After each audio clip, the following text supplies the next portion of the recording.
বিশ্বনবী সাল্লাল্লাহু আলাইহি ওয়াসাল্লাম বলেছেন, ওয়ারাজুলুন কলবুহু মুআল্লাকুন ফিল মাসাজিদ।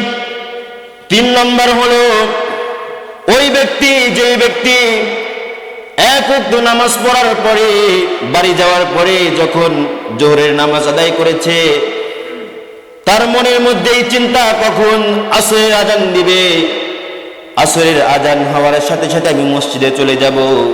যখন তার কানের মধ্যে আজানটা শুনতে পাই, তখন তার মনটা ছটফট করতে থাকে, কখন আমি নামাজে চলে যাব, মসজিদে চলে যাব, মসজিদে গিয়ে আল্লাহ রাব্বুল আলামিনকে সিজদা দেব।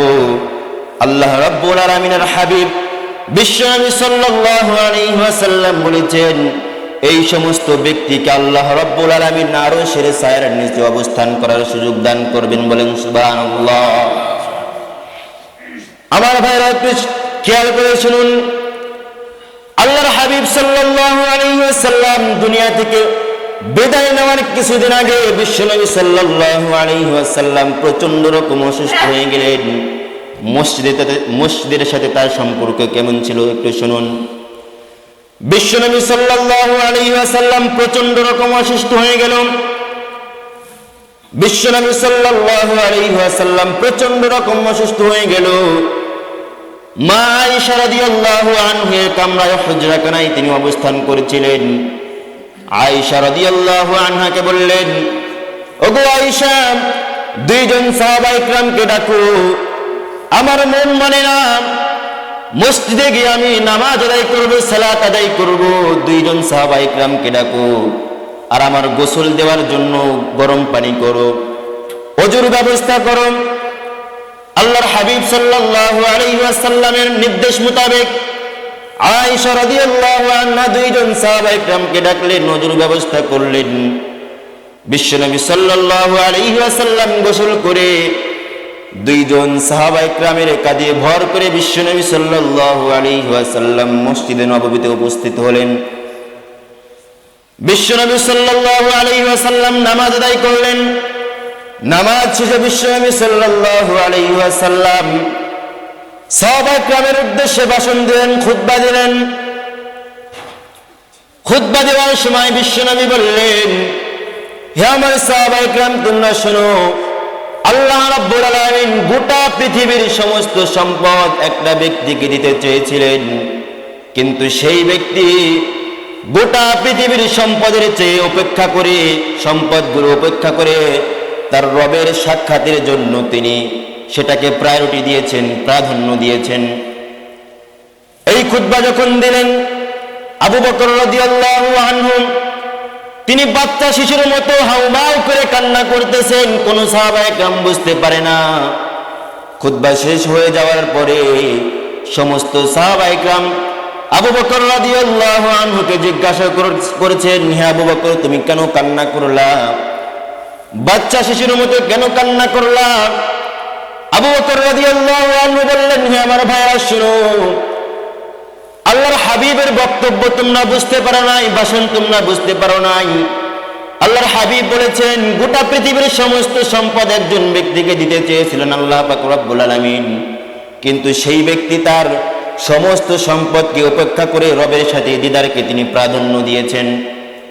তার মানে হলো আল্লাহ রাব্বুল আলামিন এই কথা নির্দেশ দেওয়ার পরে তার হাবিব বিশ্বনবী সাল্লাল্লাহু আলাইহি ওয়াসাল্লাম তার রবের সাক্ষাতের জন্য প্রস্তুত হয়ে গিয়েছে। আল্লাহর হাবিব আমাদের মধ্যে আর বেশি দিন থাকবে না, এজন্য আমি কান্না করেছি। আল্লাহর হাবিব সাল্লাল্লাহু আলাইহি ওয়াসাল্লাম আবার মা আয়েশা রাদিয়াল্লাহু আনহার ঘরে চলে গেলেন। ঘরে যাওয়ার পরে, হুজরাখানায় যাওয়ার পরে মাগরিবের ওয়াক্ত চলে আসলো। আল্লাহর হাবিব সাল্লাল্লাহু আলাইহি ওয়াসাল্লাম প্রচন্ড রকমের অসুস্থ। বিশ্বনবী সাল্লাল্লাহু আলাইহি ওয়াসাল্লাম আবার সাহাবায়ে কেরামের ঘাড়ে ভর করে মাগরিবের নামাজ আদায় করার জন্য চলে আসলো। মাগরিব শেষে আবার চলে গেল। যাওয়ার পরে আল্লাহর হাবিব সাল্লাল্লাহু আলাইহি ওয়াসাল্লাম বেহুশ হয়ে বেডের মধ্যে পড়ে গেল। আল্লাহর হাবিব সাল্লাল্লাহু আলাইহি ওয়াসাল্লামের আর জ্ঞান ফিরছে না। বিশ্বনবী সাল্লাল্লাহু আলাইহি ওয়াসাল্লামের কিছুক্ষণ পরে আবার জ্ঞান ফিরল।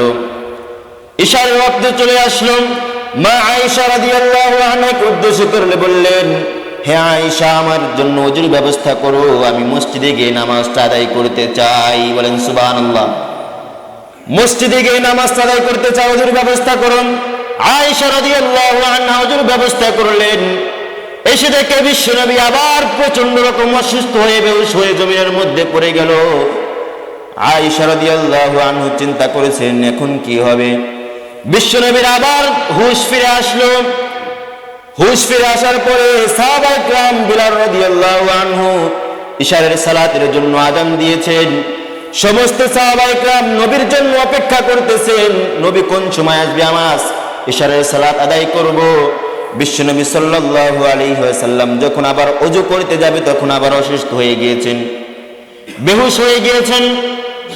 আয়েশা রাদিয়াল্লাহু আনহাকে বললেন, হে আয়েশা, তোমার বাবাকে আবু বকর রাদিয়াল্লাহু আনহুকে বলো, আবু বকর রাদিয়াল্লাহু আনহু এর ইমামের মুসাল্লায় দাঁড়িয়ে যাক, আর সমস্ত সাহাবায়ে কেরাম আবু বকর রাদিয়াল্লাহু আনহুর পিছনে দাঁড়িয়ে যাক। আবু বকর রাদিয়াল্লাহু আনহু এই আদেশ পাওয়ার পরে আবু বকর রাদিয়াল্লাহু আনহু হাউমাউ করতেছেন, নবী যেই জায়গায় দাঁড়িয়েছেন আমি সেই জায়গায় দাঁড়াবো, বেয়াদবি হয়ে যাচ্ছে, এজন্য হাউমাউ করে কান্না করতেছেন। আর সমস্ত সাহাবায়ে কেরাম বুঝতে পারলেন নবীর পিছনে আর কোনোদিন মুক্তাদি হওয়ার সৌভাগ্য বুঝি আমাদেরও হবে না। এজন্য তারা হাউমাউ করতেছেন। আবু বকর রাদিয়াল্লাহু আনহু সালাত শুরু করে দিয়েছেন। পিছন থেকে মসজিদে নববীর মধ্যে কান্নার আওয়াজ শুনতেছেন সকলে, ঘুম ঘুম আওয়াজ চলতেছেন। বিশ্বনবী সাল্লাল্লাহু আলাইহি ওয়াসাল্লাম যখন এই সালাত শুরু হয়ে গিয়েছে, নামাজ শুরু হয়ে গিয়েছে, বিশ্বনবী বললেন, হে আয়েশা, মসজিদে নববীর দিকে যেই জানালাটা আছে ওই জানালাটা খুলে দাও। যখন খোলা হলো বিশ্বনবী দেখলেন মসজিদে নববীর মধ্যে সুন্দরভাবে আবু বকরের পিছনে সমস্ত সাহাবায়ে কেরাম নামাজের পিছনে দাঁড়িয়ে গিয়েছে, নামাজের মুসল্লায় দাঁড়িয়ে গিয়েছে। বিশ্বনবী দেখার পরে তার চোখ দিয়ে পানি গড়িয়ে গড়িয়ে পড়ছে। আয়েশা রাদিয়াল্লাহু আনহা বলছেন, হে নবী, আপনি কেন কান্না করতেছেন? নবী বলছেন, হে আয়েশা, যেই নামাজ প্রতিষ্ঠা করার জন্য, দ্বীনকে প্রতিষ্ঠা করার জন্য আমি এত কষ্ট করেছি, তায়েফের ময়দানে মার খেয়েছি, আমি তায়েফের ময়দানে মার খেয়েছি, আবু জাহাল আমাকে পিটিয়েছে। আজকে এই দৃশ্য দেখার পরে আমার কাছে মনে হলো এই যে সাহাবায়ে কেরাম যেমনি ভাবে নামাজ আদায় করতেছেন, কিয়ামত পর্যন্ত আমার যেই উম্মত গুলো আসবে, কিয়ামত পর্যন্ত তারা এমনি ভাবে নামাজের মুসল্লায় দাঁড়িয়ে যাবে এবং নামাজের মসজিদটা ফিলাপ হয়ে যাবে, ভরে যাবে। এই জন্য আমি আনন্দের কান্না করিতেছি। বলেন সুবহানাল্লাহ। নবী সাল্লাল্লাহু আলাইহি ওয়াসাল্লাম যে আশাটা করেছিলেন সেই আশা কি আমরা পূরণ করতে পারছি? নবী সাল্লাল্লাহু আলাইহি ওয়াসাল্লাম ভাবছিলেন আমার উম্মত, যত উম্মত আসবে কিয়ামত পর্যন্ত এমনি ভাবে নামাজে দাঁড়িয়ে যাবে। কিন্তু আজকে আমরা নবীর উম্মত দাবি করছি, কিন্তু নামাজ আদায় করার আমাদের কোনো খবর নাই।